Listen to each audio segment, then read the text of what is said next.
Fala aí galera, belezinha com vocês aí? Hoje eu quero falar de Bird Box.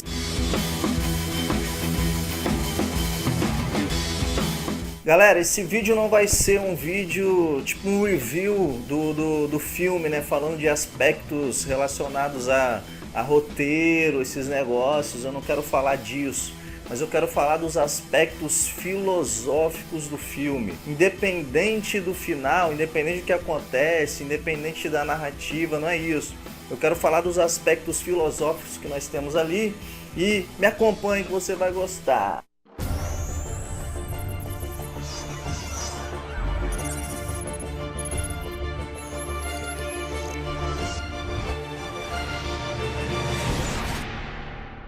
Eu acabei de assistir o filme agora. Eu sei que ele é baseado num livro, eu não li o livro ainda.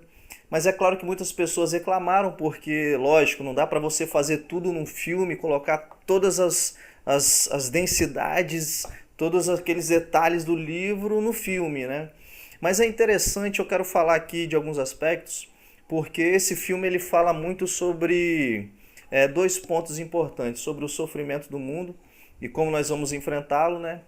E sobre a travessia. Eu percebo ali que esse filme ele tem um cunho pessimista, existencialista, e quando nós falamos de pessimismo aqui, nós estamos falando de pessimismo filosófico, que não é o pessimismo do senso comum, sabe? Aquela pessoa que é negativa o tempo todo, que só pensa de um lado ruim, não é isso.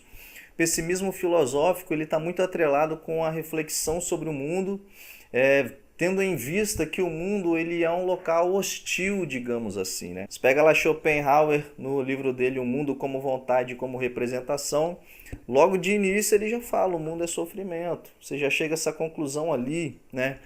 Segundo a visão dele. Porque pensa você pega lá as duas personagens principais, né? A Sandra Bullock e aquela que faz a irmã dela ali, se eu não me engano. Você percebe nitidamente o paralelo. A irmã dela é totalmente otimista, feliz, sabe, gosta de sair, gosta de interagir com outras pessoas, é aquela pessoa da vibe, vai dar tudo certo, né?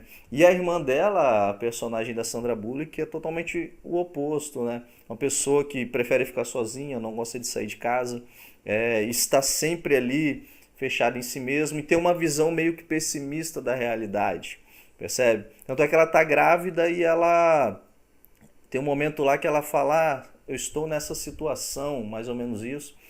E a médica fala, você pode dizer que você está grávida. Você percebe que ela tem esse sentimento assim, né? E esse contraste ele já fica muito claro no início do filme. Porque, por exemplo, você pega o mundo, você tem milhares de miseráveis em todo o mundo. Você tem pessoas na extrema pobreza, você tem pessoas morrendo de sede o tempo todo, pessoas desidratadas. Pensa você morrer de sede. Você tem locais inóspitos, você tem pessoas que não têm energia elétrica, você tem pessoas que não têm saneamento básico, não têm o mínimo para desenvolver, sabe, de forma digna o seu trabalho, as suas questões. Tem pessoas que estão na calamidade, na doença, que por um motivo ou outro, seja uma catástrofe natural, seja o que for, elas vivenciaram momentos drásticos e que tiveram que tirar uma força muito grande disso.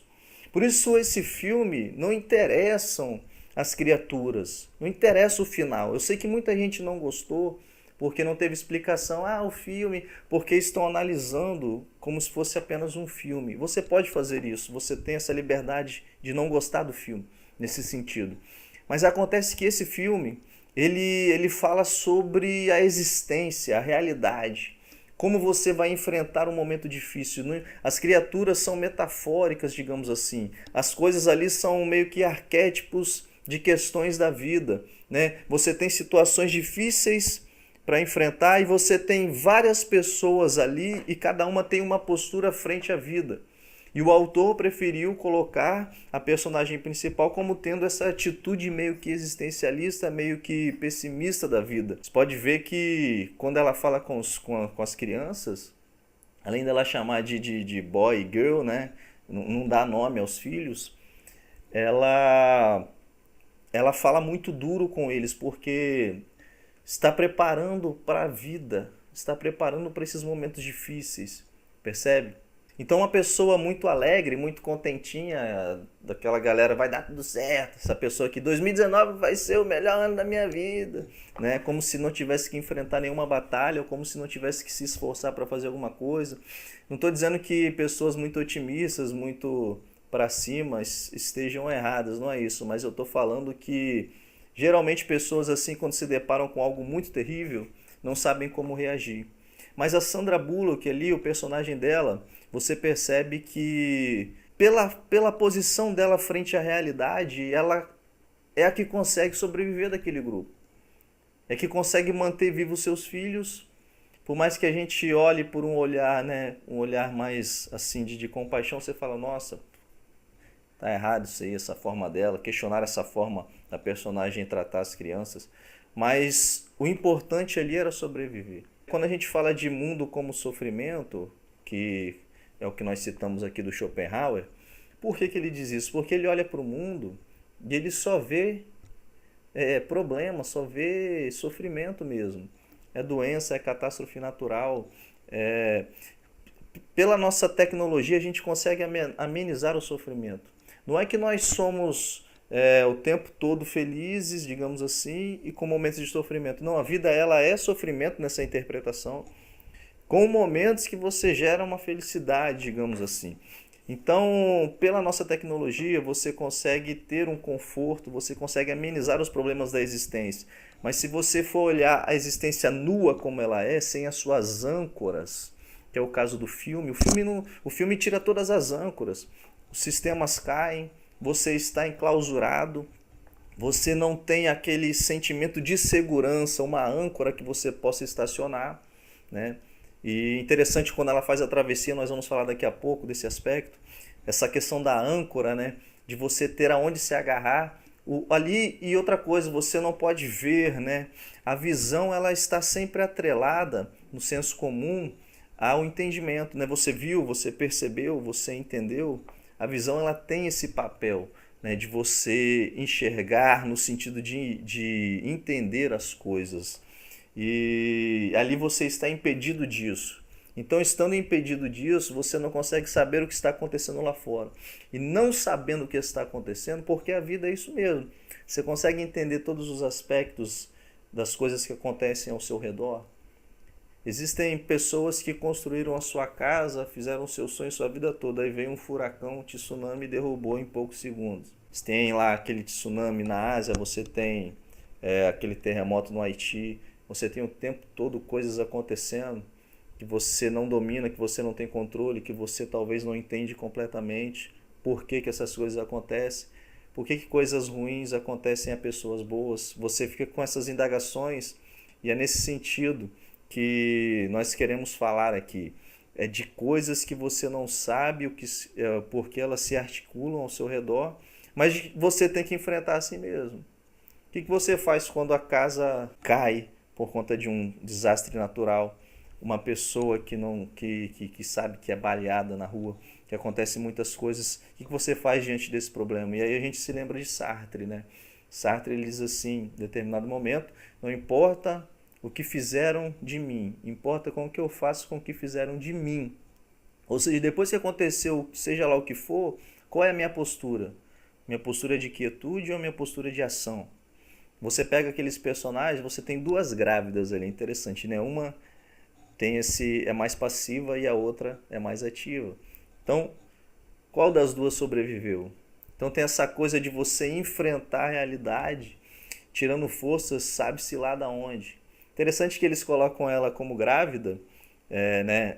A personagem grávida, porque teoricamente grávida seria uma pessoa frágil no momento, né? Estaria debilitada, estaria frágil. De maneira tal que, como poderia uma grávida sobreviver naquele mundo, naquele ambiente? E é a que sobrevive, a que era mais dura. A visão ali que estava passando, na minha interpretação, é de sobrevivência na existência. É você tirar força de onde você não tem, é você conseguir salvar o máximo de pessoas possíveis, é você conseguir extrair de situações extremamente difíceis e dolorosas força para continuar caminhando. É disso que se trata na minha interpretação, essa história. Então não interessam as criaturas, não importa nada disso. Se você olhar apenas como uma história, como um filme para se divertir, você não vai gostar. Mas a gente consegue extrair dali diversos pontos e aspectos interessantes. Nessa questão da travessia, interessante que ela tem que pegar um rio, né? O Grande Sertão Veredas fala muito disso, fala muito bem disso. Todos nós temos que passar por uma travessia, e essa travessia sempre é difícil. E quando a gente fala de mar, de rio, de águas, as águas elas simbolizam um mistério, você não sabe exatamente o que está por debaixo. As águas não são uma âncora, né? Se aquele barco afundar, se aquela canoa acontecer alguma coisa com ela, você afunda. Então tem esse âmbito de insegurança. Então você está num ambiente hostil, que você não sabe o que está acontecendo. Você está num ambiente de insegurança. E o que você faz? Essa é a questão, né? E aí no final ela consegue chegar naquele local e você percebe ali que as pessoas que não foram dominadas são as que são cegas. Então aquelas pessoas que talvez seriam, digamos assim, separadas ou seriam vistas de forma diminuída por quem não tem esse problema, digamos assim, foram as que tiveram maior força para sobreviver, e são aqueles que têm o entendimento de coletividade. Isso é interessante porque no início você percebe que a Sandra Bullock gosta de ficar sozinha. Ela gosta de ficar no canto dela. Mas em momentos difíceis, nós precisamos ter o sentimento de coletividade. Ela não conseguiu sim, as pessoas se doaram, o camarada lá, ele morre para salvá-la. Quando ela vai para aquele lugar, são pessoas na coletividade que ajudam. Então, por mais que a gente tenha que tomar decisões difíceis, escolhas complicadas ao longo da nossa existência, em determinados momentos a gente precisa entender que sozinho também não dá para fazer tudo. Quando ela está lá na canoa, no rio, e foi dito a ela que naquelas águas perigosas alguém teria que olhar, e eles não podiam olhar porque senão seriam infectados. Ela não olharia, então ela fala assim, eu vou escolher alguém para olhar, né? Você tem duas crianças na sua frente, uma é o filho dela e outra é a filha da outra grávida, da outra menina lá. De maneira tal que naquele momento eu falei, nossa, ela vai escolher a outra que não é a filha dela propriamente, né? E aí você fica naquele momento, foi o único momento que eu senti uma conexão assim, né, de emocional com o filme nesse aspecto. E aí o menino se oferece para ver, sabendo que provavelmente morreria. E depois a outra menina, ela se oferece e a atriz ali, a atriz mirim, ela faz uma expressão bacana. E aí você fica com aqueles momentos ali, quem que ela vai escolher para olhar, e no final ela decide, ela toma uma decisão difícil, ela fala, ninguém vai olhar. E eles enfrentam e conseguem chegar lá no santuário, né? Então eu acho que esse filme ele fala sobre essa força, tirar essa força para você sobreviver. Não tem muito a ver com as criaturas. Na minha opinião é o que menos importa, é o que menos interessa. Não sou desse grupo que quer saber o final, quer saber o que é, porque o mundo não tem explicação. A vida, muitas coisas acontecem e a gente não sabe. Então o que importa ali é o que esse autor talvez quis passar com cada personagem, como eles lidam com esses momentos de tribulação e momentos difíceis. Então é isso, galera. Quis falar desses aspectos sim, mais reflexivos, independente de quem gostou ou não gostou do filme ou do livro, independente disso, eu acho que vale a pena, mesmo não gostando, a gente extrair algumas coisas legais para nossa reflexão, tá bom? Então a gente fica por aqui, a gente se vê nos próximos vídeos. Abraço!